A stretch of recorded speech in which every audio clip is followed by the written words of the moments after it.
Matt Bushman with us, 2-on-1 All Access BYU football training camp, and the spring game MVP is in the flesh, Jarom. What did that mean to you to win the, all-important spring game MVP? That for you BYU just found Sports out Nation? about like 20 seconds ago.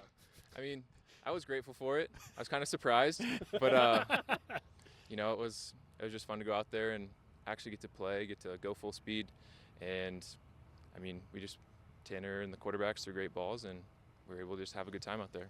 We learned there's a new connection between you and Tanner Mangum and Moroni Lalupututau. You all served your 2-year LDS missions in Chile. So is that factoring into like this increased chemistry that we've seen in fall camp? Yeah, I think so. Actually, Moroni was sitting out. He hurt his Achilles a little bit, like tweaked it a little bit. And before practice, Tanner would come up and be like, in Spanish, like, hey, what happened to Moroni? Is he faking it? Blah, blah, blah. Just like messing around in Spanish. No one really understands it except us. So it's just fun to mess around, speak in Spanish. But yeah. That's the real mission advantage. It's not physically. It's that you could speak another language.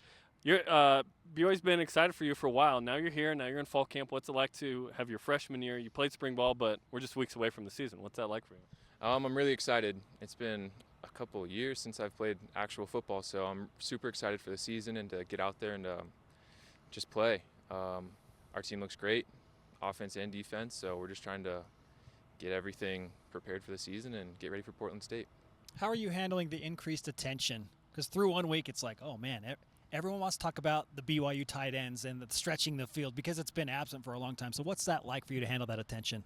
I mean, there's definite pressure, and I feel like at first I was pretty nervous when I first got here in the spring. I was expected to catch the ball and do a lot of things, make the blocks, but I'm feeling a lot more comfortable now that I'm actually getting reps and being able to try to make some plays. So yeah, I'm feeling comfortable, confident, but there's still that added pressure. But I mean, all the tight ends are looking great right now, so we're all just working together as a unit with the quarterbacks, the offensive line, and I think we're gonna have a great season. What former tight ends have maybe reached out to you or talked to you about the position here? Because there's a rich tradition. I know Chad Lewis is around. I imagine he's talked to you. Right. Yeah, Chad Lewis, we had met a couple of times. We always talk. He's just right up there. So he's a great influence and mentor along with Coach Clark. Coach Clark's a great coach. He's one of the best I've had. And also Dennis Pitt, I grew up watching him when my uncle played back in the day. Quinn Gooch. Your uncle's Quinn Gooch? Yeah. Nice. Yeah. Yep, so I got to grow up going to those games, watching Dennis Pitta, watching Andrew George, Johnny Harleen, and those guys are all just great role models. And it's a goal for me to be like them one day, so it's the plan. Who's the faster tight end right now, you or MLP? I think it's pretty close right now. He's quick in his routes, in and out, but I don't think we've had a race, like a 40 or anything like that, like one-on-one, so we're definitely pretty close, but he's quick. Have you run the 40 recently? Yeah, we ran in the spring. I think I ran a 4.6, 4.7. One day I felt good, one day I didn't. So I wish I could run a 4.5, but I'm just working on it, trying to be as quick as I can. When did you get home from your mission? I got back last September, and I got up to Utah in October. Wasn't participating with football. I had to just kind of gray shirt. I was just working out on the side, and then in the winters, and I could do the official workouts. When did you feel like physically you were back post-mission? I'd say just around in the summer, a couple months ago is when I started feeling actually more developed, stronger, faster. I wasn't worried about hamstrings or groin or anything like injuries like that. So now I'm feeling 100% right now, so it feels great. Take me back to the day that you found out that the coaching staff switched at BYU, and what went through your mind at that point? Okay, well, I was on my mission. I got the email from my parents, I think, first, and I don't know. I mean, I had a scholarship here, but there's always that worry, like, okay, if the coaches don't like you, they can drop your scholarship. So I had that worry. I knew that Kalani was at Utah. I know he had seen me. Some of the coaches had seen me there, recruited me over there. But there's still that little bit of doubt where you're just thousands of miles away. You never know what's going to happen. But my parents actually came up here when the coaching staff changed, and they had a meeting. Even though I was down in Chile, they met with my parents, my little sister, and just made me feel a lot more comfortable once they said, like, the atmosphere's great, told my parents how excited they were for me to be up here, and that just made me feel a lot better. Once I got that email afterwards, I knew that this was going to be still the right place for me. Did anyone push BYU to the point of you considering somewhere else in the recruiting process?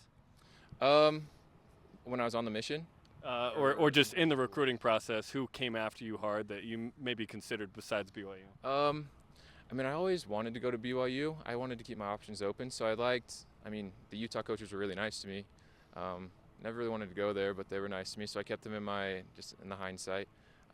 University of Washington was a good school that I considered, but deep down I always wanted to come to BYU, so that's what happened. Uncle Quinn would not have let you go anywhere else, I think, right? So he was actually open to it. He said, "We want you." Like, the University of Arizona was really high on me. Also, he's like, "If you feel comfortable, just do that. Like, do what's best for you."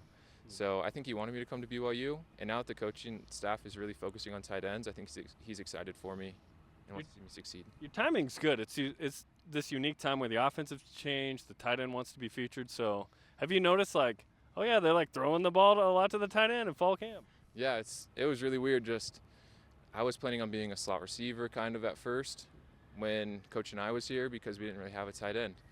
So now that Coach Detmer's here, he's a great offensive coordinator, threw to the tight ends a ton.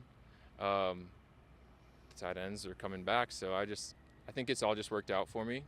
Just knowing that I didn't need to worry when I was on my mission, and just knowing that I was making the right decision. And now I'm just really grateful for the opportunity to go out there and try to do the best with all the tight ends. The tight ends coach Steve Clark has praised your pass catching ability, your ability to run, but he says there's work to do in the blocking game. How would you assess your blocking ability at this point in camp? I think it's improved since the spring and even since the first practice in the fall, but there definitely is. I'm going against guys, Fred Warner in practice, Butch Pau, Francis, Corbin. They're all huge guys. What's that like?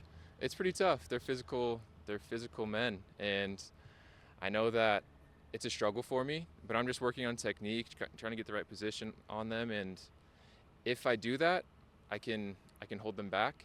But I'm just working on that because I know Portland State's going to have good guys, LSU, all these teams are going to have huge men that I have to block. So I'm definitely working on that. So, yeah. You put Portland State and LSU in the same sentence. That's fantastic. I love it. You were on the baseball team in the spring. Right. How did you manage your time, and is that something going forward you're hoping to kind of do both of? Yeah. So I received the scholarship, or I accepted the scholarship for football. So once I got here in the spring, I had to do 100% football. It was my first year.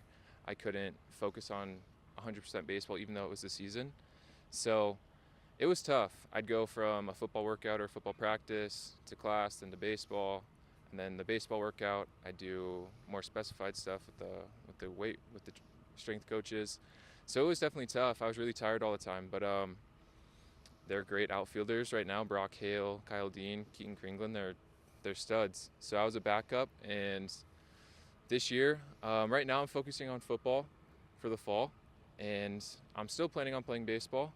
So we'll see what happens in the future, but that's the plan so far. Listen, you need to push a guy like Keaton Kringlin, okay? Physically, like shove him. That guy needs to know there are some people behind him. Matt, let's go ahead and wrap up with this. In terms of a tight end group and accomplishing or finding success, like what kind of numbers do you associate with success as a tight end group? I know that's tough to answer, but I mean it's been so sparse recently that fans specifically, are really hungry for it. So how do you determine success as a tight end group?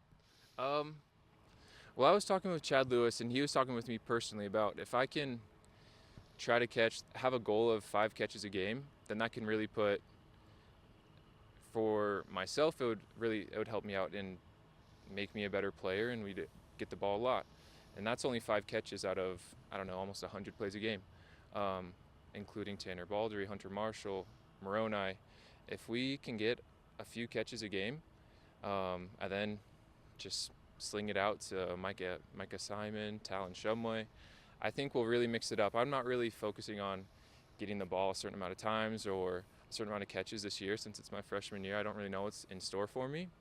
But as long as I do my best and catch 1 ball maybe a game, I'm fine with that. But I think the more the merrier for all the tight ends. It's going to make the fans happy. It's going to make us happy. It's going to make if we're succeeding in any way possible, that's just the best for BYU football. So that's the plan. Just once the ball's thrown to us, catch it and try to score. But Sounds good to me. if not, we'll just block our tails off and just do our best. One ball a game in the end zone. I'm gonna add that. I'm gonna add that Jarom, part. that's the Jarom Only 13 touchdowns. rendition Yeah, of it. exactly. Okay, very good. Matt, thanks for the time, man. Great to talk to you. No, thank you. Have a good one.